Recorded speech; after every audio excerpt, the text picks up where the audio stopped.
So according to Bryson, this is the best driver he's played in the last 5 years and helped him shoot that 58 as well. But is there really anything special about this driver? Well, we're going to find out.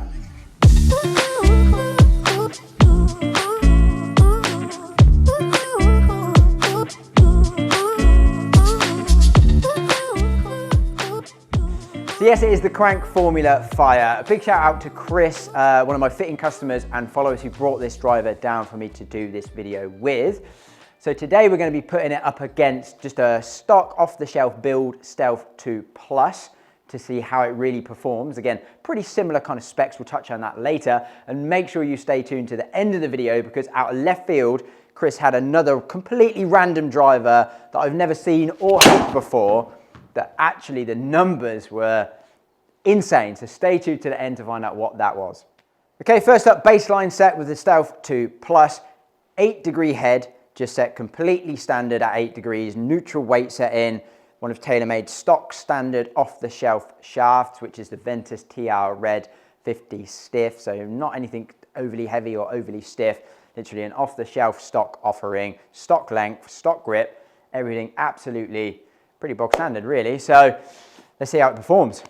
So with what we know about the Stealth 2 Plus, really if the Krank can outdo the Stealth 2 Plus, it's going to be pretty impressive. I mean, judging on the fact that the Stealth 2 Plus out the middle is super quick as anything else, and we know it's an absolute low spin monster. So playing it at 8 degrees, it's probably going to be borderline for me in all honesty in terms of the spin. It's probably a bit too low, but I'm doing it to try and match the Krank as closely loft for loft as possible. The Krank a 7.5 head, so playing this at 8. So yeah, with it being fast and a low spin monster, I'm going to be trying to hit up a little bit more as I normally would anyway to get the most out of it. But yeah, if this Krank can keep up, it's going to be impressive.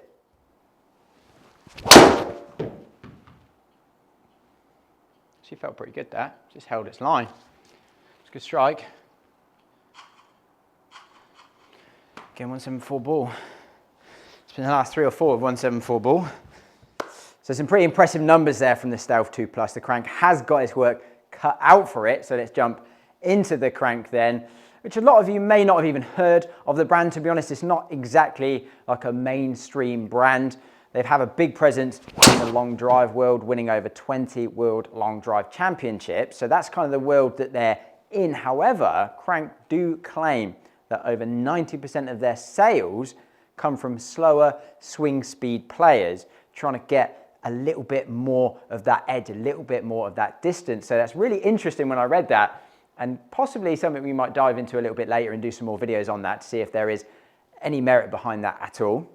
Okay, so quick touch on the specs of the Krank driver. We've obviously got 7.5 degree head, just everything's set neutral. There's a few different settings on this, but it's all just set neutral, lie and face angle and loft and everything. Shaft, we've got a Fujikura Speeder Tour Light, 54 grams stiff. Again, I don't know too much about that shaft if I'm being completely honest, but certainly didn't feel very stable.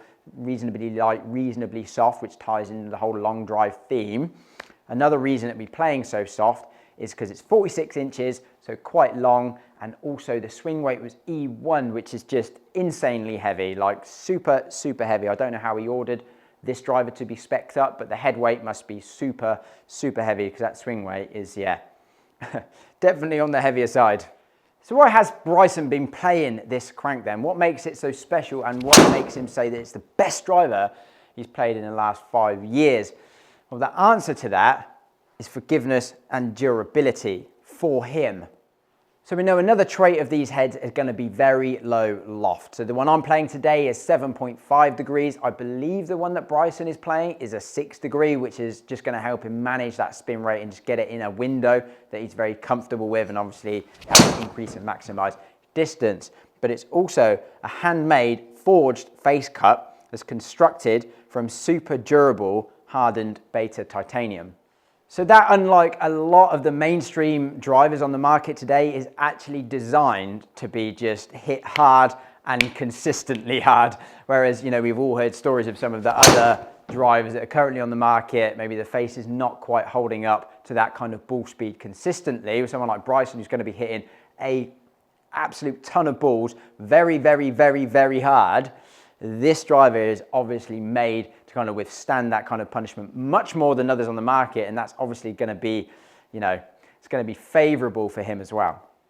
Okay, so that's a lot of shots hit with both drivers. Let's dive into these numbers and check that performance. So did the crank it? No, it didn't. Exactly the same ball speed on average as the Stealth 2. In fact, at the end, I was really trying to see how much ball speed I could get out of both of them. I managed 173 out of the Krank and 174 out of the Stealth 2. Not that the Stealth 2 is quicker, but because of the setup of the Krank, I couldn't quite swing it as fast, which obviously led to slightly less ball speed. But on average, exactly the same. Did we see more distance out of it? No, we didn't. We actually saw less distance out of it. And that's purely based on spin. 2400 versus 1900. The Stealth 2 Plus is a low spin monster. The Krank 7.5 head, even though lower loft, definitely span higher. Now there's a slight little other variable within that created higher spin, which we'll touch on in a second, but actually the ball speed king of the day. So now for a couple of shots with that wild card, and genuinely I still know nothing about this driver, so I'm going to show you some kind of images of it. It's a Honma. That's literally all I can tell you. If anyone wants to do some research on this, pop it down in the comments below, get a bit of discussion going, that would be great. The only thing that I can tell you, that it was a very slightly longer playing length than the Krank, so probably 46 and an eighth, maybe 46 and a quarter, but not much. Obviously very lightweight, designed for swing speed, because even though it was the same length, the swing weight was like D0, so like 11 swing weights lighter than the Krank, which is just absolutely insane. So the head weight must be way, way, way, way lighter. Again, designed to be able to swing faster. So yeah, wait till you see these numbers.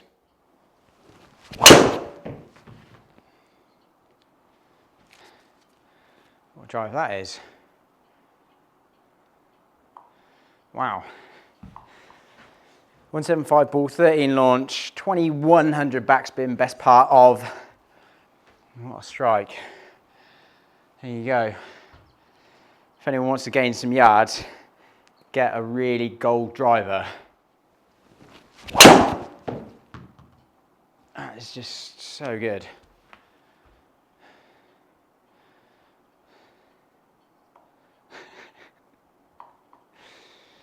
Longest drive of the day.